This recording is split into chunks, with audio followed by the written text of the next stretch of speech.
Good morning. Um, this morning I'm reading.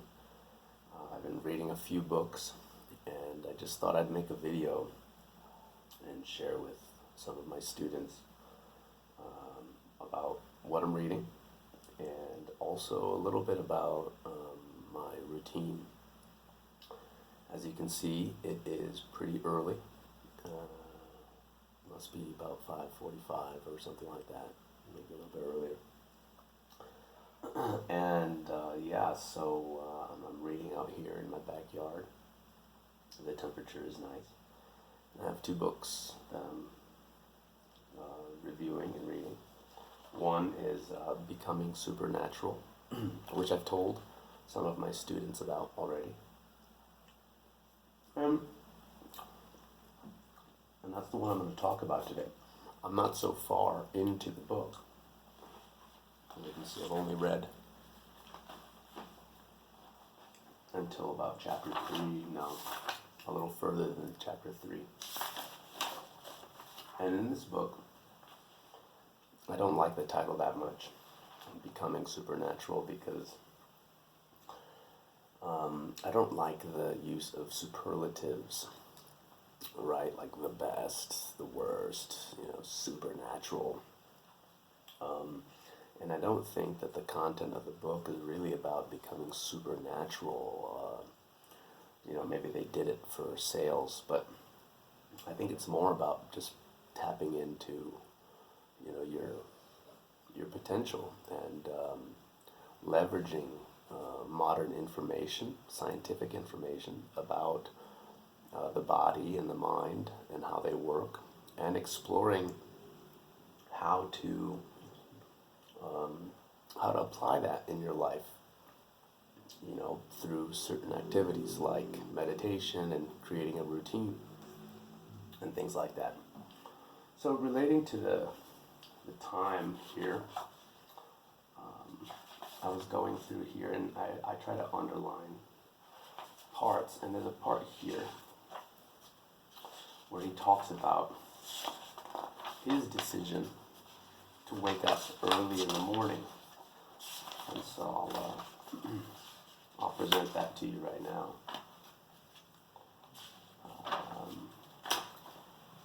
He says,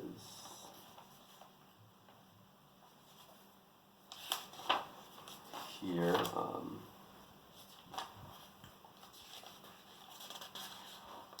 that at 4 o'clock in the morning, I have to find it. I thought it was closer. Here. So it's more in the beginning, but at the end of this page, I don't remember what page it is, it doesn't have it here. But it says, since melatonin levels are the highest between 1 a.m. and 4 a.m., and the mystical chemical metabolites of melanin are the very substrate responsible for creating a lucid event. He's talking about like a meditative state. I decided I would practice my inner work at 4 every morning. So he says it here. I'm not doing that just because he said it, but it's an experiment. And I think, working with all of you guys, many of whom are engineers and scientists of different types, I've learned a lot about, the scientific method and the approach of the scientist and the engineer to, solving problems. You guys are very solution-oriented, You guys also do a lot of analysis to diagnose a problem. I remember, my engineers at Mali and Elibras and other places talking about, everybody talks about KPIs, but those are, key performance indicators. And I remember a few students from Mali that were doing work on shop floor analysis and applying methods for finding the root cause analysis as well, right? That is the study of the root cause of a problem that might appear in a company. And so this is essentially very similar, but it's talking about doing that in a personal sense, so really doing a very thorough investigation of yourself, again, using the information provided by science, about the chemistry of the mind and neurology and also physiology and everything like that, and psychology as well, and trying to, look at that information and leverage it so that we can change our attitude, change our habits in a manner that is more congruent and more aligned with our final purpose, whatever that is. Okay, so so anyway, so that's why I'm here in the morning, reading. Part of the reason, because I'm experimenting. As I said, having learned from you, I'm just applying the scientific method. If I want to know about it, I should experience it. And that's what's motivating me. Simply the spirit of investigation and the spirit of, I guess, the spirit of science or the spirit of art, because art is also about creating. And in order to create, we have to change materials. We have to, if we have a canvas to paint, we have to put paint on it. If we have a blank page to write, we have to put words on it. So one of the fundamental characteristics of art as well is changing the material that you seek to turn into your art. And so if we would like to, romantically speaking, turn our lives into art, expressions of our true selves and expressions of God or Jesus or whatever, Krishna, Buddha, whatever it is, that our lives seek to express, which is usually fundamental things like values. I always talk about beliefs, values, and passions when I do my interview preparation courses. And it's very, it was, I guess, intuitively based on this kind of information, because that is the fundamental structure of the self, right? Those are the things, those are like the pillars that make us who we are, right? Our beliefs, our values, and our passions. And those are the things that get us up in the morning. So if I have a lot of value for being a scientist or being an artist or investigating life, if I'm curious about nature, if I'm curious about myself, if I'm truly curious, then I'm the work, I'm the material. It's not the canvas, it's not the page, it's me, it's my life. So I have to change my life in order to experience my life in a different way. It's all very logical, I think. And so then we run into the problem of like, well, where do we find the motivation? Where do we find the discipline in order to make these changes? And sometimes the question is, where do we find the time, right? Because, I work, I have kids, maybe I have a family, and my grandmother and my boss and my dogs or whatever. So yeah, of course, everybody's life is different. Mine tends to provide me with the time to do these sort of things, but at the same time, as you can see, I've made a conscious decision to wake up earlier. I didn't used to do this. Now I'm talking a lot about myself. I'm sorry, but I'm contextualizing.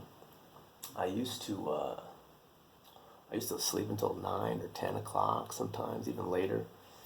I used to drink at the end of the day. At the end of my day, I'd get some beer, I'd get some wine, and I'd relax, and I'd sit and talk with my fiance until 1 in the morning, 2 in the morning, watching movies and just enjoying ourselves. And there's nothing wrong with that. There's nothing wrong. At least, there could be, I guess, if you abused it and if it's negatively affecting your life. But we did it in a relatively balanced way. But I wanted to do something different, and the coronavirus came, and then we couldn't even go out to bars and meet friends. So then it was just like, well, let's stay home, obviously, we have to, and make the most of it. And so I've tried to make the most of this quarantine year now, right? Almost over a year, by doing these sort of things. Why not? You only got one chance, man.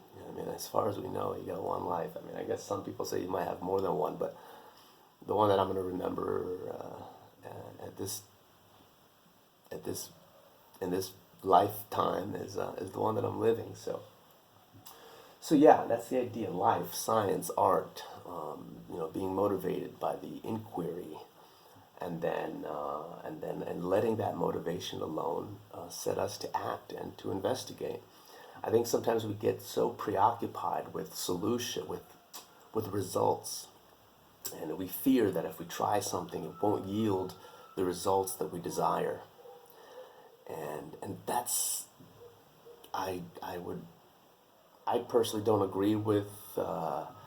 I don't think that's the best way to look at it. We can't preoccupy with results we don't know about, and we can't use results that haven't even manifested or haven't manifested as excuses to not do something that we want to do, that we feel, truly inside that we desire to do. So, that begins with language and the mind and everything. Anyway, now I'm talking way too much. So anyway, so that's it. That's the main part of the book that I wanted to talk to you about. But it does talk a lot about the chemistry of the mind, serotonin and stress, and how this relates to certain vibrational energies that they have measured with certain things. It talks a lot about meditation and the power of meditation. The author of the book actually has group meditation exercises because apparently they measure the energy produced by the hearts of like multiple people meditating on love or compassion at the same time, and they've with the instruments that they use, not all of which have been like affirmed or confirmed or whatever, verified, but with the instruments they use, they say that there is a significant difference in the electromagnetics of the heart and the mind, and that gamma rays become present, and so they really get into the science of meditation and try to explain its benefits from that perspective. And then just to conclude, like no book is perfect. And so there are parts that I don't necessarily agree with, or I have doubts about, that maybe are too mystical for me, maybe too poetic, maybe too like too out there, man. But I wouldn't say that's a reason to not read the book. So far, I'm not done. Because we have an expression in English: "Don't throw the baby out with the bathwater," and that means if you're washing a baby in a little bucket, and then the baby's clean, so you want to take the baby out before you throw away the bathwater, the water that we use to clean the baby. And so the expression means like don't throw out what is valuable, the baby, with the water, what is dirty, what is not valuable anymore. So I would recommend that approach with this book, and probably any book you read. You got to give it a chance. You can't judge everything. You can't just close it because this guy doesn't say everything perfectly. That's not fair. That's not fair. None of us say everything perfectly, and these type of people, they're making an attempt. So I think that there's a bit of sympathy and empathy that has to go into it, and some respect as well. It's quite a bit of work to write a book like this. So anyway, that's what's going on, guys. And also, I thought maybe this could be a good listening practice for you. We're kind of getting a Sulgiminous, cloudy sunrise, pre-sunrise tones here, so that's been nice. And that's it. All right. So anyway, I hope you guys have enjoyed it, and I'm gonna go back to my reading here, and yeah. So have a good morning and have a good weekend. All right, guys. So, and thank you everybody for letting me do my little experiments and talk about the topics that I talk about with you guys, and kind of have my little perspective on things. I really appreciate the respect and the openness that you guys show me for that, and I'm learning a lot with you guys as well, and yeah, so here we are, man. We're on the adventure of life. Let's do it. Let's just it's hard, but let's try to have as much fun as we can, and be healthy and enjoy it, man. Don't suffer the discipline. Don't suffer the challenges. I think the more you get into this, you get excited about it. You're like, yeah, I'm gonna be agile. I'm gonna be quick. I'm gonna be under control. I'm gonna find peace, and I'm gonna defy the anger. I'm gonna defy the hate of the world. I'm gonna defy the doubters, and I'm just gonna go out there and I'm gonna do it. Right? That's the idea. So, all right. Cheers.